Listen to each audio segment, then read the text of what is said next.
We're back, a startup and innovators, yes. And we still have our guest of last week, that's Amos Tarfa, and this is due to popular demand.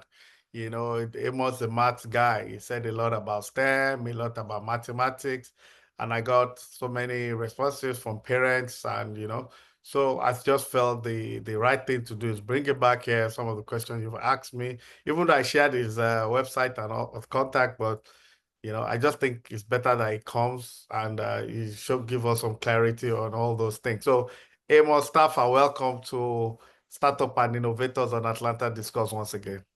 Thank you so much for having me. All right. So I had to write all the questions down. So we're thinking that we're going to start with STEM education and careers. That's where the first question is coming from. So, okay, what do you think are the most important skills or quality for students to develop in order to succeed in STEM, in the STEM field? I would say definitely mathematics, physics, chemistry, computer science will provide a solid foundation. Now, I know that's a lot all at once, so let me backtrack and say, first of all, the computer space, they should learn how to use, Excel, right? Microsoft Excel. Learn that skill of making formulas, which can then help them with their mathematical ability. We need to connect maths and computer science and physics. We need to bring those all together. So depending on what stage of life the child is in, I can provide more insights. And please, again, you can reach out to me if you want more specifics for your child. But if I had a middle school child, I would take them and give them a path from basic maths to calculus, for example, and keep that child going until they get to advanced math. Make sure you focus on mastery, not so much on are they in 7th grade, 8th grade. It's not about that with math. It's really about mastery. So I would encourage you to encourage your child to have a mindset of mastery. Teach them to program in Python. As soon as they're able to in high school, they should be programming in Python. So the skills I would say is a solid math foundation, a solid understanding of programming and Python, and then physics. Physics is so fascinating because it connects to a lot of things. In America, students are actually, in some ways, I would say, at a disadvantage in learning science compared to their counterparts in Singapore, India, and Nigeria. And here's why. Because they learn chemistry, physics, and biology 3 years in a row, right, in Nigeria and so on. In America, if you have a young person in America, please encourage them to learn chemistry and physics for multiple years, not just the 1 year of chemistry and then the 1 year of physics. Try and get them reading those books, year after year. So the idea is like we read Ababio, or say yo Ababio, for 3 years. They should do that for 3 years. So anyways, in conclusion, solid math base focus on mastery. Not grade-based learning, but mastery of content. Do they know how to add fractions and subtract fractions? Do they know how to add decimals and subtract decimals? Do they know how to work with equations, graphing, inequalities? See, I'm focusing on the topics. I'm not concerned about the grade level. I'm concerned about the topics and mastery. Teach them computer science, basic Excel, Word, and Python. And then please let them do physics and chemistry for multiple years in a row. Then they are on their track to success. So for people that are migrating, for example, so for a child that is in, like, say, maybe SS2 in Nigeria and now comes over to America, so you think that child will excel very fast, right? 100%. They will come and they will be at a disadvantage. If your child comes from the Nigerian system, from JSS1 to SS3, that system, and they were a good student and they come here, they will become lazy. Let me say this. I have watched the children of Nigerians get lazy when they come here. Please keep them on task to keep flourishing and growing, because in 7th grade in America, they are playing games. I repeat, in 7th grade in America, most of them are playing games. Again, this is someone who has started schools, worked with people in different schools. They're not yet serious. In America, people get serious in 9th grade when they get a transcript.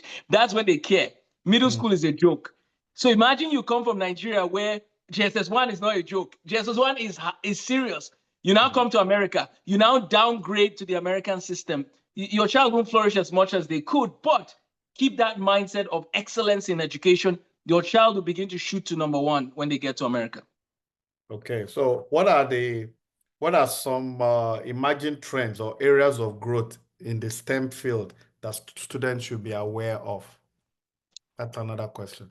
Yeah, I was actually telling someone just recently that, you know, if you look at back in the 1990s and 2000 and so on, Microsoft Word, Microsoft, like learning those skills was essential. Actually, learning basic computer was essential for certain things. Today, AI is becoming as essential as computer skills were when we were growing up, in the sense that we're going to just assume that you know how to use AI, right? So the kids should know how to use AI, but they should still know how to show their work when they are doing math problems. So you still need to learn to show your work. And that's why I've written all these workbooks, right? Discounted calculus workbooks, because I want everybody to be able to have their workbook for all the maths, from basic maths to university upper level maths, while they're still in secondary school, in the sense that they can show their work, they can explain it to somebody else. So AI is what will help you when you say, give me 5 examples of derivatives, give me 5 examples of integrals. That was what I was teaching a calculus class, and I wanted to make a exam for the students. I used AI and said, give me problems of this kind. And it was just generating question after question. Like young people, if you are young people watching this, some of these things you are seeing, we didn't have it as children. We didn't even have Google when I was in Ijanikin, FGC Lagos. Like it wasn't yet common in 2002. So please use AI, know how to use it well to get questions and explanations. So AI is one of the key things I would say. Data science. Now, there's a debate in maths education today on whether we should focus on like getting people to statistics, data science, or calculus. That's a debate that goes on among some math educators. My answer is very simple, parents. Here's my answer. They should learn all of the above. That's the answer. Very simple answer. All of the above, because they have the time and the resources. So I am releasing a few more workbooks and classes in data science, and that's going to be critical for, again, we have statistics already, the workbook, and then we have calculus, and we're adding data science and computer science. So we want students to have all the bases covered. So please, emerging fields, AI, machine learning, engineering. I mean, talk about all these rocket things, right? Engineering, critical. Robotics engineering, mechanical engineering, electrical engineering, chemical engineering, computer engineering. As a matter of fact, there's a guy on YouTube who has a great channel called Becoming an Engineer, and his resources are great. So if you have a child who wants to be an engineer, get them reading books like this. Get them thinking about how to be solid in their logic and thinking skills. So I would say engineering, AI, computer science, data science, and mathematics and physics are excellent fields right now. Okay, so a little bit of digression, but it's related. So, but someone said, should we reduce screen time or not? I mean, should we allow them to still have screen time or not have at all? As in watching So, TV, playing with tablets and all that. Yeah. yeah, and honestly, today I've been thinking a lot. I don't know if I have the book here, but there's a book by a guy called Jonathan Haidt. Jonathan Haidt, Haidt. The name of the book is called The Anxious Generation. And Jonathan Haidt has done a lot of research with screen time and so on. And he's one of those behind the movement to remove screens from schools or phones from schools. So Jonathan Haidt is talking a lot about some of the research of someone else called Jean Twenge, Dr. Jean Twenge. So Dr. Jean Twenge is one of those who was sounding the alarm that excessive screen time is causing higher rates of anxiety and depression amongst young people. So here's where I'm at with this issue. The country of Sweden is removing technology from their classroom use. They're reducing that and they're going back to textbooks. That's one of the things Sweden has decided to do. We are seeing more of that call to reduce screen time. There was one time they gave us 2 hours as the limit. About 2 hours is the limit. See, if you remember growing up in the 90s, we used to watch Voltron. We used to go outside and play soccer, football. We used to have a lot of those opportunities to hang out with our friends. That declined more and more over the years. So here's where the research stands today. And that's a whole nother conversation. We can go into the weeds some other time down the road, God willing. But here's where the research stands today. As much as possible, get them writing again, get them using, showing their work to get their minds really growing in that way. The 2-hour limit, I would say, is worth following. But the only way that's going to work is if you look at your schedule for the day, and the children literally have to schedule down to, okay, maybe from 4 to 4:15, we might be able to do a little bit of, okay, screen time here or screen time there. Like the screen time, we need to become, I know it's going to sound legalistic, but it's like it's worth being legalistic about it, because the results are not looking good. It's taking a toll on their mental health, especially when it's social media use for those 2-3 hours. These kids need more time face to face. Can they use some of the social media? Yes, but we need to educate them on how to use it wisely and to be careful with it, and to limit their time. And what should they do in place of that time they're doing? Do you know the average right now for screen time is about 8 hours a day? 8 hours a day. That's like a full-time job. The kids are using screens at that level, but we're saying we need to reduce it. So that's one of the reasons I wrote some of my work, that I did the workbook project, is because I want the kids writing. I want them to then, get those skills that the ancient mathematicians had. They will be better off writing it out. And then number 2, they need more time with their friends, please, face to face, interacting, building those skills. So yes, technology has its place, but it really needs to be, we have to be careful how much of it we use, what we use it for, and have very good boundaries with it. Very good. So, we're going to, the next question is on how to learn mathematics now. Yes. So I think I have 2 or 3 questions there. So the first one is, what are some common misconceptions or challenges that students face when learning mathematics, and how can teachers address these issues? Yep. So that I'm going to answer in 2 folds. For the teacher's side, I want to beg teachers out there, please. I know that it's very common to sometimes just label somebody as a math brain person. And it's not that there are not certain people that are extraordinarily exceptional. There are those people, but those people are actually rare. Most people are just hardworking and have good techniques that can produce some top thinkers. And I have many examples of that. Even the physicist who won the Nobel Prize, Richard Feynman, he said he was an ordinary person, but he just worked hard. So let me answer, what are some good techniques? Well, number 1, we need to remove the misconception of, oh, that boy just has a math brain, he doesn't have to apply himself. And again, are there some prodigies? Yes. But if you read the book by Dr. Anders Ericsson called Peak, he talks about how to practice. So the book Peak is written by Dr. Anders Ericsson, who did the research on the 10,000-hour rule. When you do something for 10,000 hours with a coach and deliberate practice, you will be very good. So number 1 is students need to have the right attitude to learning mathematics. It's not enough to just, even those who love math, even those who do good at math, sometimes they don't have the right attitude. We need to deal with the attitude. And that attitude issue comes down to realizing, number 1, that math is actually beautiful, just like music and art. The problem is people never get to see the big picture. So remember that you shouldn't just learn math in little random facts. Try and see the big picture. Calculus gives you the big picture. That's why I keep shouting, everybody should do calculus.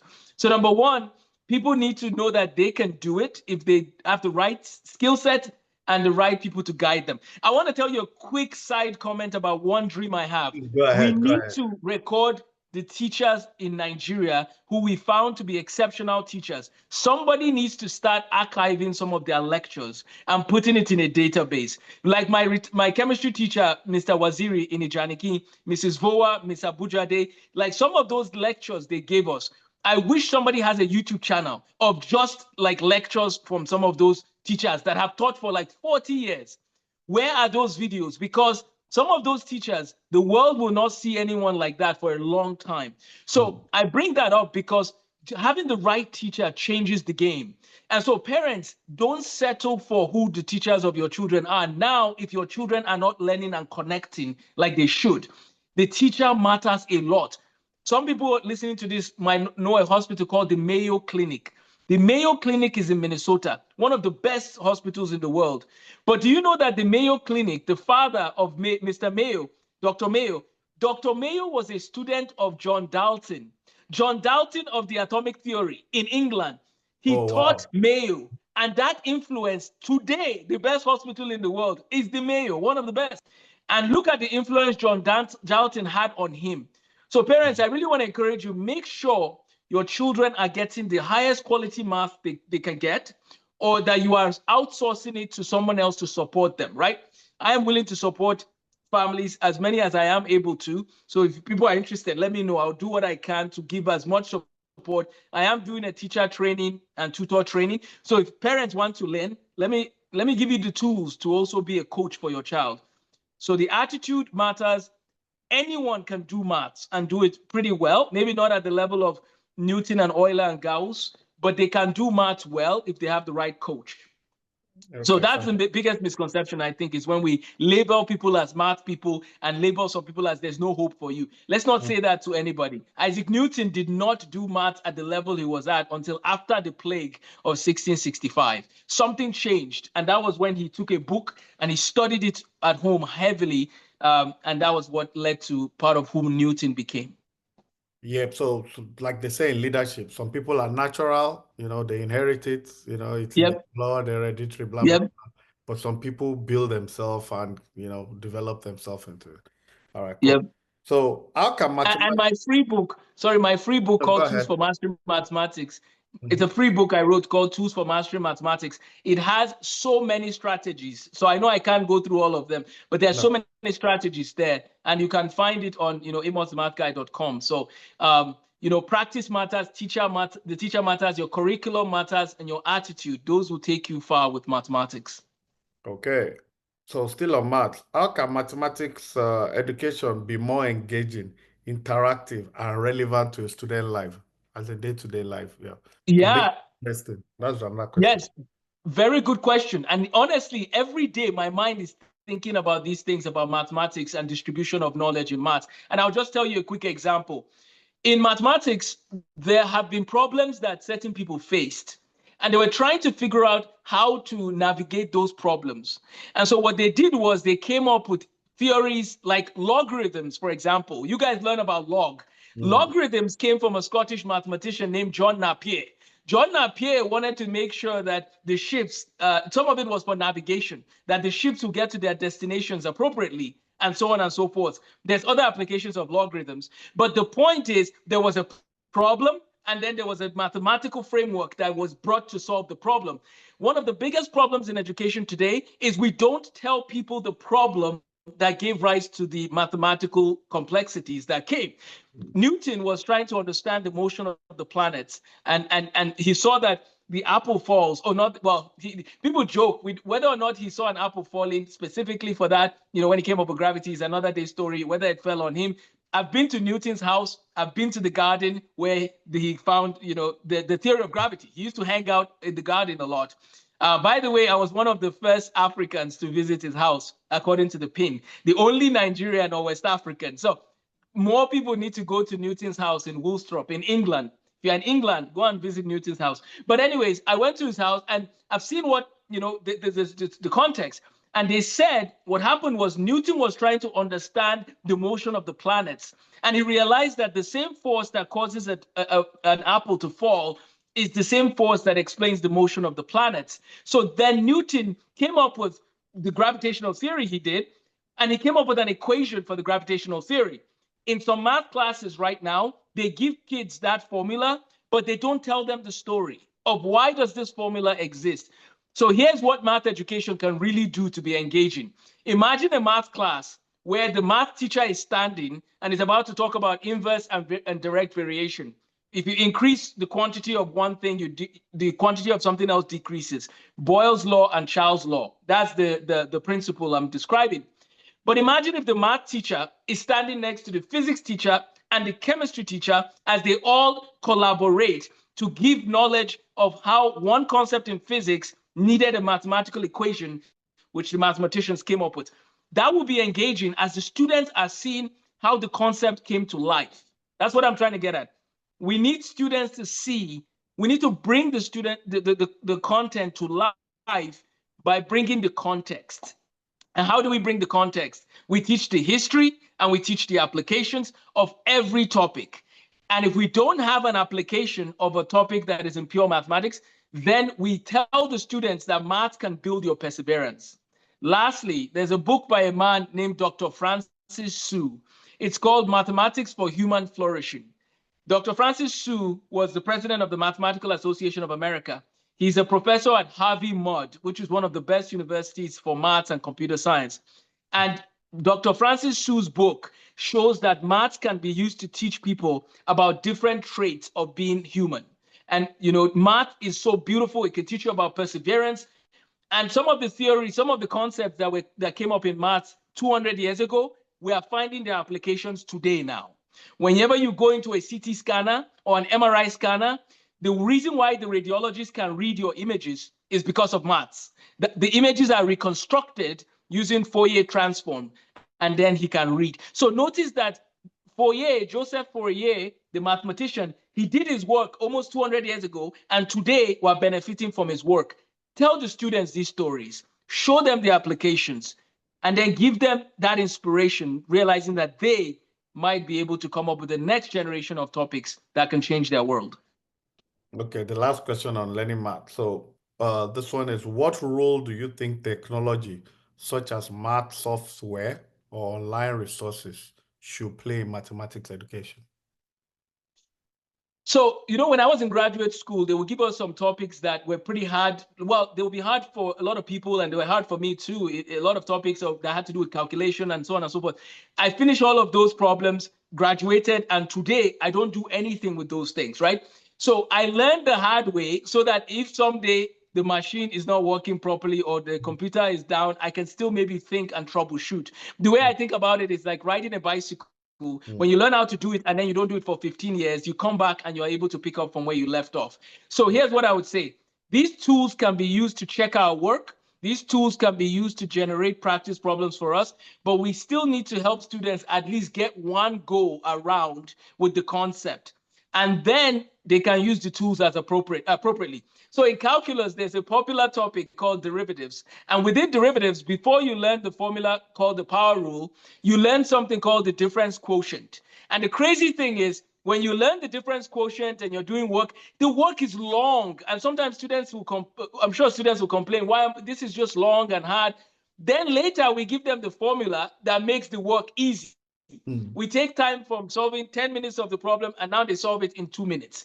You wonder, why did they learn the method for 10 minutes? Well, part of it is so they appreciate the formula that they now have. Part of it is also helping them to build remember what I said, math can help you build discipline and build it can help you build and grow in perseverance. And that's why I think that we need to encourage students to learn the skill at least once, and then, yes, use Wolfram Alpha, Mathematica, and all these tools to help you check your work. But please make sure you know how to do it by longhand first. There are a few topics in math, I must say. There are actually only like one or two come to mind. One of them in Algebra 2 Pre-Calculus that I say we can probably use technology fully for that topic. But everything else, I do think we need to teach people the concept first. Let them learn it by hand, and then apply the calculation and calculators later on. Okay, so let's move to career paths and advice now. So yes, the first question here is, what advice would you give to students who are considering a career in STEM, but are unsure about which path to take? Honestly, you can never go wrong in getting the highest level of mathematics and the highest level of physics and a good computer science base. If you have those three things, there is no limits for what you can do. You can go into engineering after that. You can go into one of those subjects fully. So what I mean is, if you get those three things solid down, then you can decide to just go into computer science for your degree, or mathematics or physics or chemistry, right? But I would say, please do your best to have the most solid foundation. Here's one example of somebody that is doing their best. It's somebody who has their notebooks. Remember last time we were talking, these are my notebooks from Ijanikin, my chemistry notebooks. Why do I keep some of these notebooks? Because it's like I knew they would matter in a sense. I know sometimes I might seem like I'm a little harsh on the American education system, but as I said to people, I have been in the system on many levels. I have taught in private schools. I have started two schools. I've helped in education in America. And I know what I had when I was in Nigeria. And I almost want to weep when I look at the state of American education. It is so sad. Now, people say, well, but what of creativity and blah, blah, blah. You can do all of the above. That's what people like Montessori schools do and classical schools. The best schools in America are probably the classical schools and the Montessori schools. They are willing to build the creativity, but they need to show we need to show the students that the knowledge matters. And so here's what I'm saying. When you're learning maths and chemistry and physics, learn it as though you will use it someday. And that is a good way to lay a solid foundation. The top careers in terms of earnings in America are all in the engineering field. That's just apart from medicine and those that go to school longer, I'm talking of 4-year degrees, engineering field, right? That engineering, computer science, mathematics, those are the highest earners, and economics. And so if you want to, find a field that there's a lot of needs as well as a lot of compensation, those are the fields you can go into. But yes, math, chemistry, physics, have that solid base. And now I'm adding computer science and an introduction to engineering. Do you know that even if you're not an engineer, if you learn to think like an engineer, you will go far.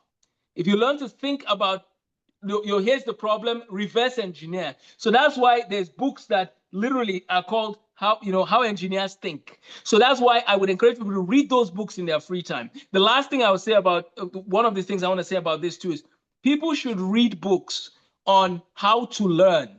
How to learn. It's not enough these days to just learn.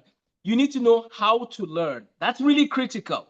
Because if you know how to learn, you can learn the amount of work that people spend 1 year to learn in half a year or less. This is the era of if you know how to work with efficiency, you go very far. So those are some of the things I would encourage people to consider.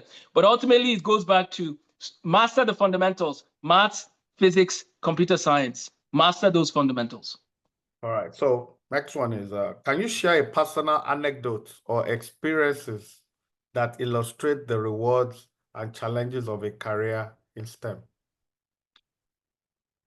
Wow. I thought you were going to say maybe of rewards and challenges in teaching. So my mind was going there, and then you said in STEM. Yeah, I mean that's a question.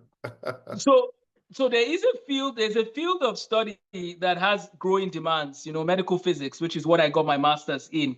And so parents, if you have students who are still wondering what to do and they love math and physics, they should consider medical physics. There are so many options in that field. So in terms of, rewards, it's a blessing to see how much there's a need for something like that, right? And medical physicists are the ones who make sure that radiation levels are appropriate for the images that are created for the radiologists. They also do a lot of things with maths and physics. So it's rewarding when, you're able to diagnose that a CT scanner has a certain problem with radiation of some kind or whatever. And because of your work in that, all the patients that use that CT scanner would be much safer because you provided radiation safety training, right? So that's somewhat rewarding. Now, one of the stories I was going to share tied to STEM and education is there was a student of mine. There was this girl she would have probably not considered herself good at maths. She would have not considered herself as someone who would get a computer science or IT degree. But she changed her attitude. I was able to, using the different things I talk about in this, in this episode, inspiring the young people to think differently. And she applied herself to learning well. And she ended up going to university. She ended up getting a degree in IT computer space. And that was it's so encouraging to see that because she was able to see that it's possible. And I want to tell more families this. Some of the best mathematicians and physicists and so on did not have a good start, but it was all about that change. So anyways, it's always inspiring to use maths as a tool to inspire people to dream more and to grow in their ability to, go out there and try doing things. But yes, as far as the STEM field in the hospital setting that I work in, it is rewarding and encouraging to be able to be a resource that ensures that there's safety of radiation use. So that's very rewarding. As far as the challenges, I mean, the coursework for going into STEM can be challenging, but that's where you should try and have a study group. I call it like, have people that you can study with have people that you can battle out with that can help you make it through. Those are some things that I would definitely encourage people to realize, that you can make it through any challenge if you have the right people around you.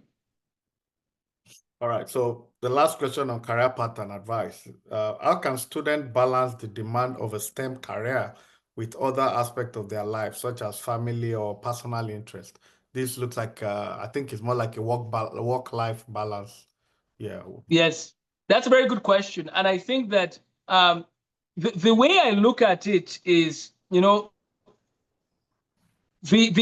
math journey. I'm just going to use this as an example. Imagine this is all of the maths that kids learn. Just imagine this is all the maths you need to know to become a physicist. Think of it like you are reading a novel or a story. Start from the beginning, keep making waves, progress, focus on mastery, and here's what's going to happen. The mathematics and the science is going to be much easier because you're building on foundational skills and growing.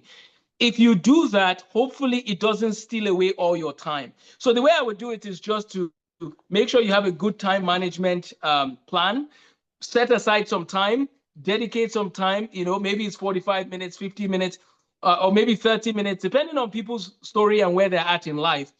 And the thing is, as long as you are doing a little bit of it year round, then you will be okay over time.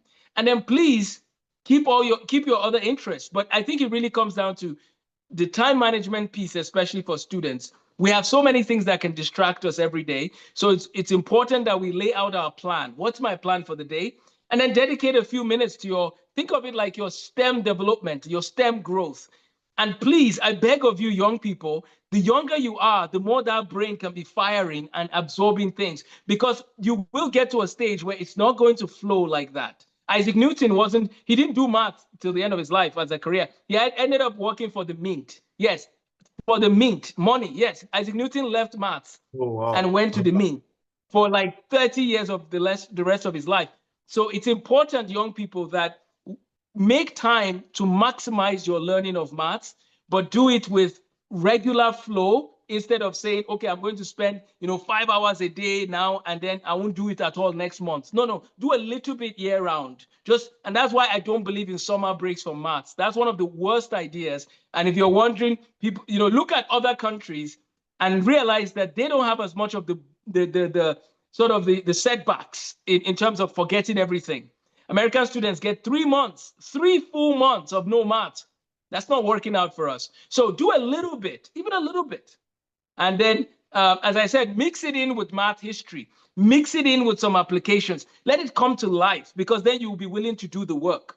And then, of course, your family is important. That's way more important than the maths. Don't get me wrong. It is way more important. Isaac Newton, unfortunately, he decided to dedicate his life to math. So he never got married. That was his life.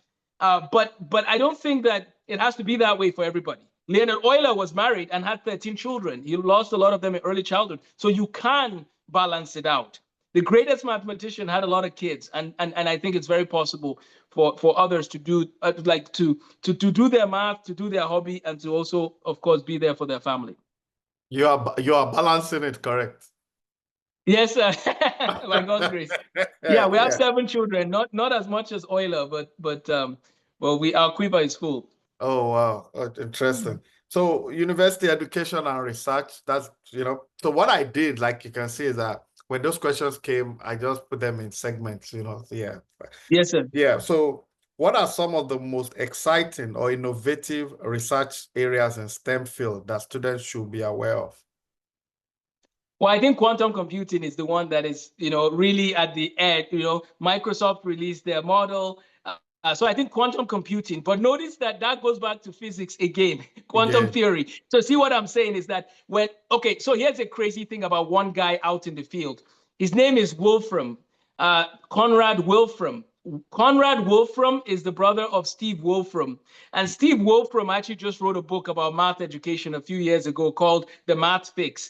But those brothers, they're computer scientists basically, but Conrad Wolfram is a physicist also. So again, because of his background in physics, it's even helping him in computer science. They're the ones who started the Wolfram company. So they have Wolfram Alpha, Mathematica, these are software tools that I should have mentioned earlier on. So those who ask, what software tools and should you have? Wolfram Alpha, Mathematica are some of the tools that engineers use for their complex math calculations. I used Mathematica when I was doing my part of my PhD work in chemistry for 1 year in physical chemistry. So I bring all this up to say quantum computing, AI, and all of its subdivisions, people need to be very comfortable with those two things. But here's another one that you might find pretty interesting. It's ethics, philosophy and ethics, as it relates to technological advancement, because that's a discussion that is also happening. So make sure that you strengthen your understanding of just philosophy and ethics and because AI now, the guy who won the Nobel Prize for AI, he's said some things that philosophers are going to have to get into the discussion because he has some concerns about AI. And so I bring that up even, it's not enough to just know AI and quantum computing, also have a good logical mind for processing, and you get that from philosophy. In terms of chemistry, well, AI and its abilities will cause some more interesting things to happen in the field of chemistry. And there's a field of chemistry called, computational chemistry or quantum chemistry. And I think that's another field that is very interesting. Again, if you go into a PhD in a lot of these fields that I just listed, chemistry, physics, and so on, you're getting a full ride. That's not a question. Like, you're going to get a full ride. You don't have to pay, and they pay you to just teach a few labs. So that tells you we need more people in chemistry, in physics, in computational chemistry, quantum computing, AI. And then in the field of physics, let me think. What is some of our, well, I would say that in the field of physics, diagnostic radiology is going to be affected by AI. And so that's going on now as for example, the AI can read the X-rays before the radiologist, right? So they need to build better models and over time in these fields for better results. So if I was young now and I was thinking about what are the emerging fields, I would definitely look at how AI can be pointed in different directions. One last quick question, story on this. The man, Jensen Huang is the CEO of NVIDIA. When he started making his chips, for accelerated computing, do you know one of the applications he went after? It was CT scanners, computed tomography. So anything that AI can affect, look at that field and think ahead of how you can use AI to enhance that thing. So AI will affect medical and healthcare. AI will affect education. So look and think about how you can train to be a consultant for educators to learn how to use AI better, and on and on and on. So those are some things. AI, quantum computing are the biggest, I would say, fields that have breakthroughs happening. How can universities better support students in STEM fields, particularly in terms of mentorship, internship, or career guidance? One of the things that is going to happen is that knowledge is very cheap. Like, knowledge is cheap, right? It's become cheap. As a matter of fact, we've been able to bring a lot of it, and they're making tokens. They're called, knowledge is available. Google had already given us access to vast amount of knowledge. Today, I found out that Oxford University and OpenAI are going to collaborate, and they are going to take some of the books at Oxford that have never been seen by anyone else outside of Oxford. They are going to take those and put them into AI and put it out there. So knowledge is everywhere. Here is what is the gold: purpose and vision.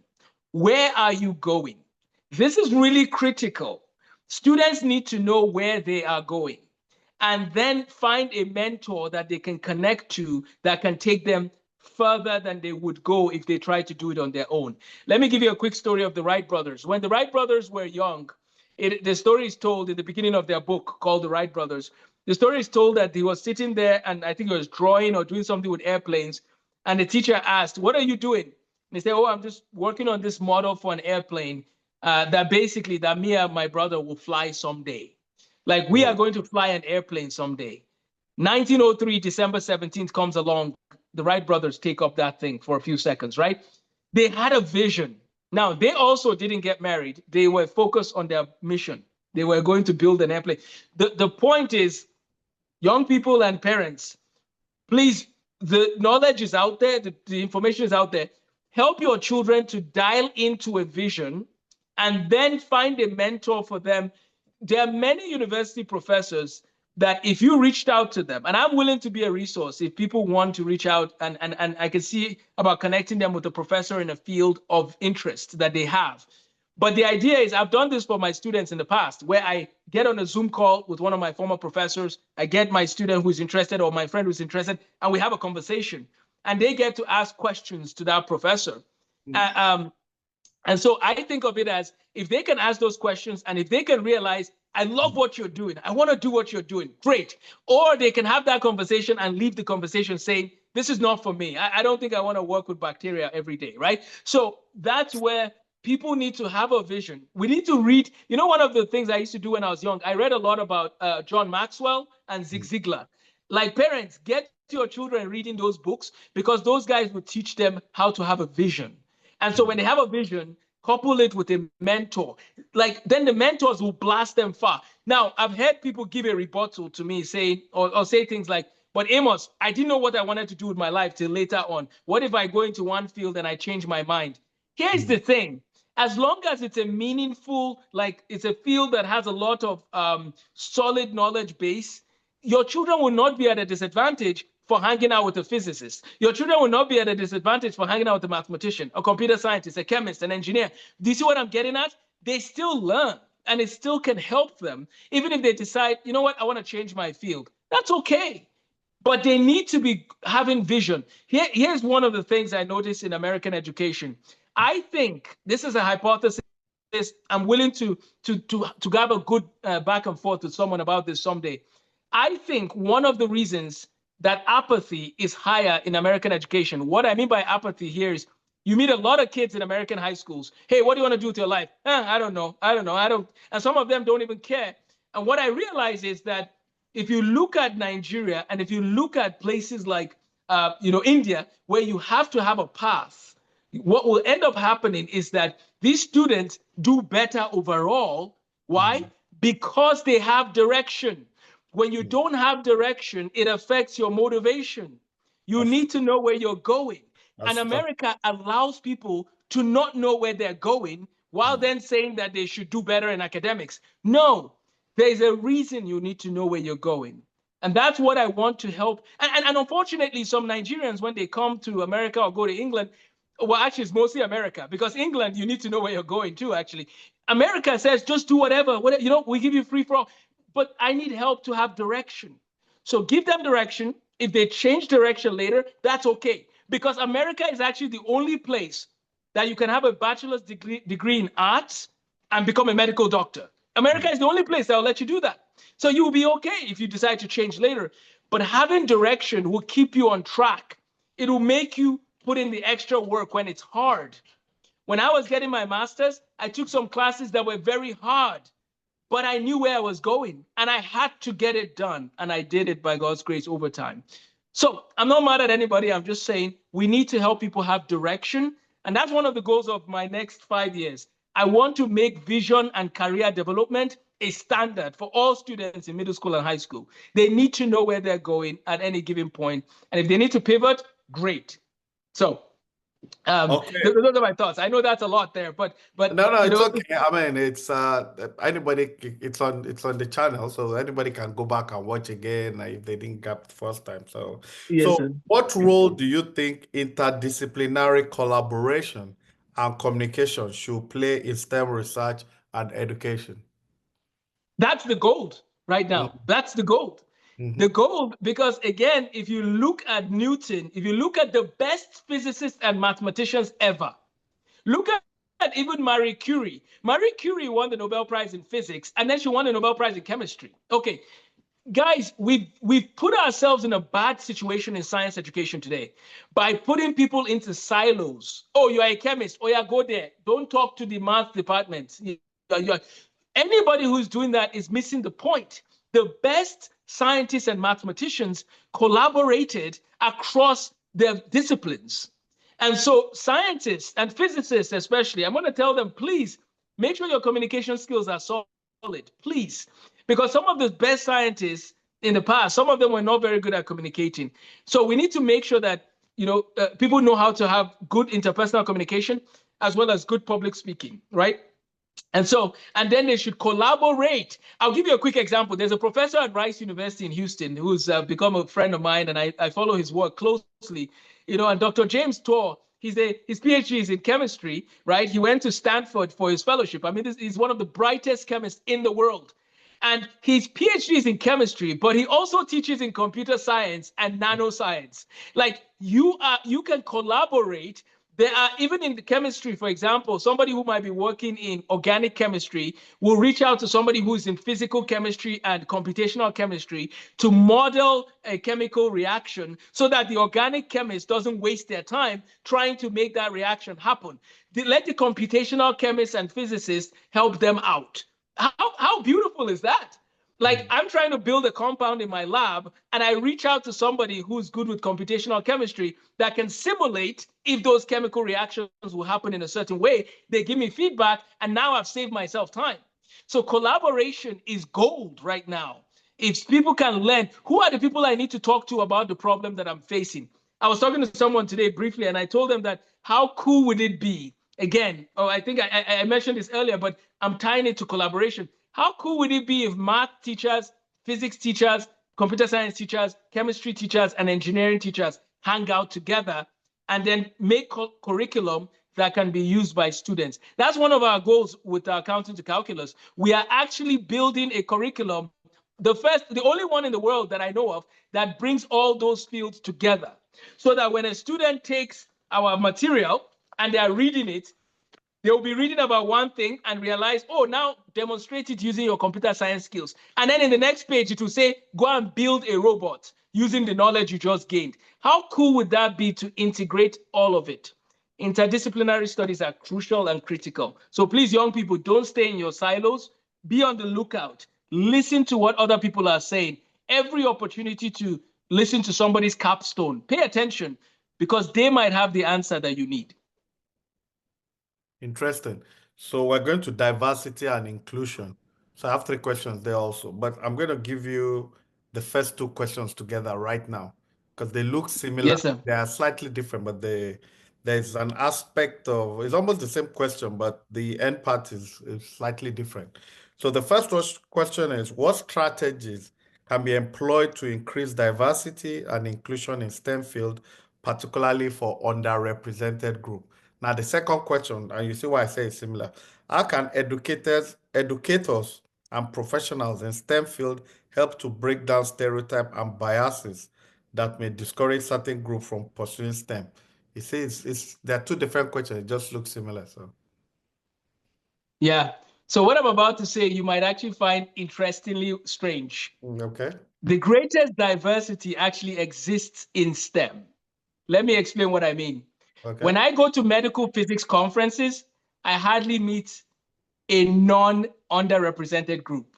We're Nigerians, Ghanaians, Indians. So you wonder, that's interesting. Here's part of what it comes down to. So there's an economist that I know some people have different views on him. His name is Dr. Thomas Sowell. And he's observed some interesting things. And one of the things he said was that Nigerian Americans are some of the most educated people. He said this. And I began to realize that. And I was like, that's interesting. This issue, I think, it's a deeper cultural issue, and not just the ethnicity or the demographic. We have to look at the cultural context of the people, like the parenting and the expectations that people have on their children. Like, I have hardly ever had a non-Russian, Nigerian, Ghanaian professor in my fields of STEM. Like, everywhere I turn, I'm like, wow, it's only in medical physics that you will have people from 20 countries in one room. It's like we're all from all over. And so the issue, I think, is that if you find someone outside America and you look at the expectation, it's a little different when they come to America and how they might relate to STEM, because they've been told you can do it, don't stop, keep fighting. But here's what has happened. And Ben Carson talked about this in his book, Think Big and Gifted Hands, is that somewhere there's a disconnect where in America, basketball, and I'm a basketball player, I have nothing wrong with sports, but I think there's a stereotype with like like even when I go to a basketball pickup game, oh, this guy's black, so he's going to be good, right? And I'm not necessarily very good, right? But there's this stereotype. They think that they're associating like, oh, if you're black, then you're going to be good at only these things, like basketball or music, the arts. But no. Anybody can be good at maths. Anybody can be good at science. So what we need to do is this. We need to realize some of this, unfortunately, again, is that there are some difficult situations. Like I've done work in the inner city. I'm familiar with some of the challenges. I've taught students who are first-generation students in Minneapolis, St. Paul. I've worked with students. And one of my dreams, I'll tell you right now, is I want every child in an inner city to take calculus. I will give it to them at a discounted, whatever I need to do. Every child in Chicago and Baltimore and LA and Detroit, every child. I will take you to calculus. It doesn't matter what your background. Give me 3 years. From no maths, in 3 years, you're in calculus, guaranteed, right? So part of why I say that is that, actually, there's a story called Stand and Deliver, a movie. Jaime Escalante. He went to a school that was failing in California. No hope for this school. No hope.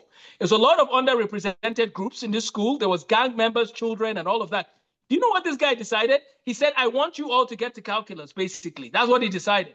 Do you know that after a few years, Jaime Escalante had a 100% success rate in the hardest math exam from these underrepresented students? His expectation was high, and he delivered. He delivered because he would go to their houses and knock. Why were you not at school today? This guy loved and cared for these people. So here's my advice.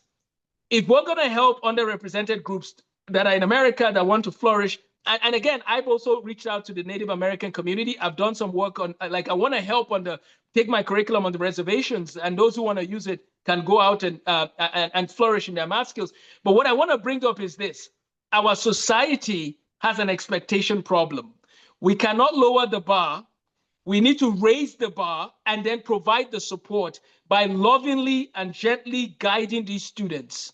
I am here to help. And I know, again, that people might see my side of it and say, well, Amos, you just don't understand. I want to repeat, I have worked with students, and I work with students now that are in the poverty category. I work with minority students now and provide counting to calculus framework for them. And I'm calling on the cities of Chicago and Baltimore and Detroit, saying, I'm here, we want to help in any way we can, but we have to have the right expectation. There's a quick story from Oregon I'll tell you to give you this understanding of this expectation. There was an official in Oregon that said, if you're Black, you don't need to graduate with calculus. She gave an exception. She said, if you're Black, you don't need to take advanced maths beyond a certain class. Why? Why would you do that? Because you're almost making it look like they are not capable. They are capable. Maybe what you need to do is hire more tutors to provide support. Maybe if it's a child who has a single parent household that doesn't have support, let's provide the support to them, not lower the bar. But this is what I've heard this myself, where we're telling people we want to help you by lowering the bar. And I say none of that. That's not right. Give them the tools. And so we need to see more Americans and African Americans and Asian Americans and so on. Well, I know that there was a lawsuit against Harvard with the Asian Americans, right? That was a minority group that essentially was a reverse. There was a problem there. And now I think the Supreme Court struck down what was happening, right? And so the whole affirmative action, and I know there's a lot of complexity there. My point is this. We need to realize anybody can be good at math. And instead of lowering the bar, let's raise the bar. Talking about mentoring, we need more. Yes, there's needs for more Black teachers teaching mathematics in Texas. They talk about this. Yes, we need more of that. But then we need to take care of our teachers as well. The government needs to do a better job of compensating their teachers and recruiting more men to go into the field, right? In Texas, they talk about needing more male Black figures in STEM. Well, give them a respectable opportunity to do that. That's what I would say. So anyways, I'm sorry I went on a tangent. But I really want you to know, I care for every student from every background, and I want to do everything that I can to give them that experience. But sometimes our society is what's lowering the bar, and we should raise the bar higher, because some of the best mathematicians and computer scientists were Black men and women who made an impact. Katherine Johnson, let's tell the stories also, of course, of Katherine Johnson with NASA. The movie Hidden Figures is about her. And I want to encourage young people to watch that movie.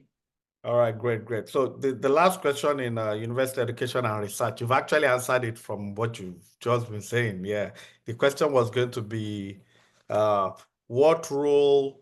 No, sorry, that's what initiative or program have you been involved in with the aim to promote diversity and inclusion? You've spoken about working with American Native Indians and so many. So I'll take it. So I have one more question for you under technology and society. So how do you think STEM field can be leveraged to address some of the world-present challenges, such as climate change or inequality? You know, the crazy thing or the interesting thing about technology, it's this scaling, the ability to scale quickly. I mean, it's just crazy to think that you can develop an app today and tomorrow 1 million people are using it. This is just unbelievable. So in Nigeria, for example, there's an organization called Suburban Telecoms, and they're connected with the company called Legend. And Suburban is trying to provide opportunities to give people the skills, to upskill, to learn cloud computing, cybersecurity, all of that. Even if they are not in a traditional university, they can learn those skills. So I think that technology can really help. Imagine market women getting point of sale apps that they can use to collect money more easily. So they don't have to be worrying about somebody that came and bought something and they want change. You know how you go to Nigerian market sometimes and somebody wants to buy something, the woman has to go and find change somewhere else. That time that she would have taken to go and find change, what if she just took her phone and you just scanned it and it's done? That would be so cool. So technology can help even the people who might be doing subsistence living, right? Where they go to the market on Monday and that's the food they need for Tuesday. Imagine how cool it would be to train those people. So people like Suburban are doing programs like that. And so I think that we need to see more initiatives. I would love to see, I'll tell you one of my secrets right now, let it out of the bag. By God's grace, I would love to see some of the top mathematicians in the world come out of Nigeria over the next 20 years by increasing not only the expectation, but providing them with the tools and with technology and training them in all of that. That's one of my goals. I want to see Nigeria rise and all the other countries that are willing to put in the work.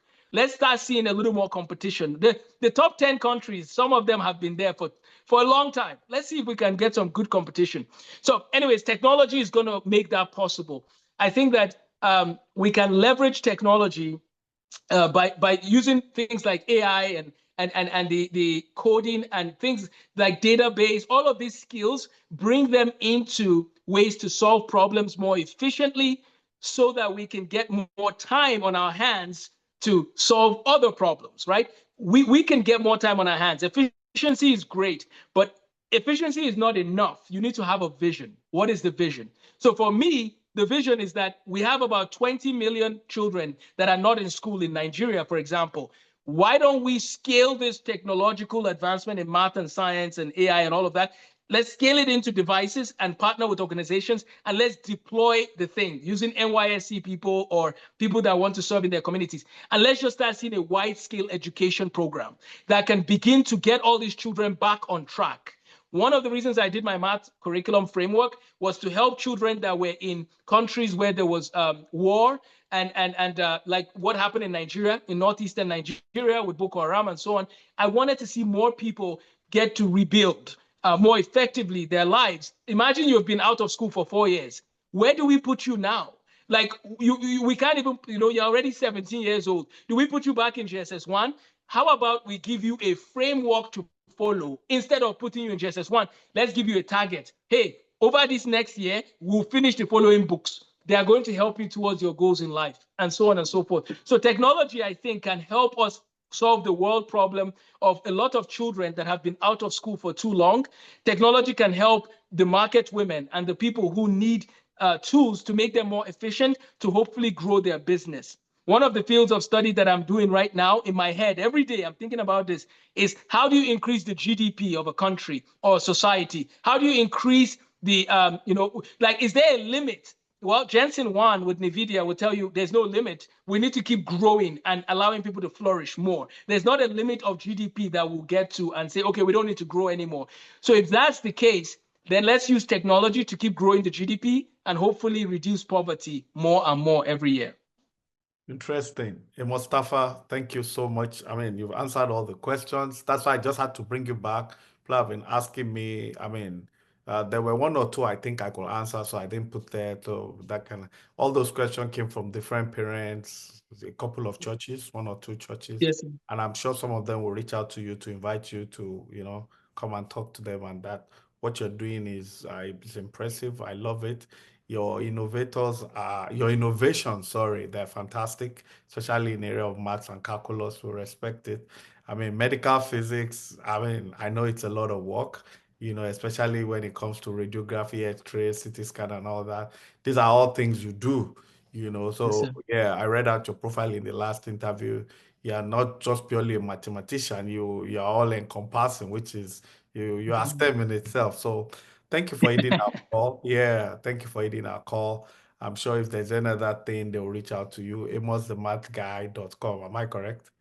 AmosTheMathGuy.com. And yeah, if you don't mind, I'll just tell parents that if they want, again, the best way that we can help you is getting that initial, just free check-in. I have a free assessment to just see where your math skills are. And then I can put you in a group, whether it's pre-algebra, learning the fundamentals, or algebra 1 and 2, or pre-calc or calculus. And you can get a community of scholars led by well-trained tutors and instructors. We're here to help. We want to transform math education. And as I said, Nigeria, we have some big plans. And so please, if you're in Nigeria and you want to get the best math education in the world, please reach out. All right. So, but Amos is in Dallas, is a lecturer in Letono University, correct? Letourneau University, I teach a class. Yes, sir. Yeah, all right. So that's gonna be a wrap today to all our viewers, wherever you might be, 7 continents of the world, Australia, Africa, Asia, Antarctica, Europe, North America, South America. That's Amos the Mad Guy. He is from Adamawa State in Nigeria, proudly so.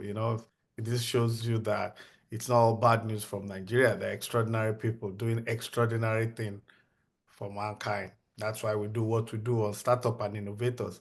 In his own case, I think he's an innovator, but he's also a startup because the idea of whatever he's doing, he started from the scratch, and he's Yes, sir. building. Yeah, the monetary area, I'm sure it will come to him gradually, and then he becomes a billionaire. But he has started it. The innovation is working from his head, and as the description and definition goes with it. So he's a perfect example of what we're trying to do. And he's the first person we're going to bring for the second time. Yeah. And this is due to popular demand, especially because of African parents. Most of them have been asking questions, STEM this, STEM that. My child doesn't know maths. How can Amos help? Everybody's calling you Amos as if they know you now. You're already on the mark. Yeah, and we'll do whatever we need to do. So thank you very much. Thank you for hitting our call. It's I know you today was busy for the two of us, but we just had to do what we had to do. Take care. Yes, sir. Bless you. All right. Bye everybody. See you next week.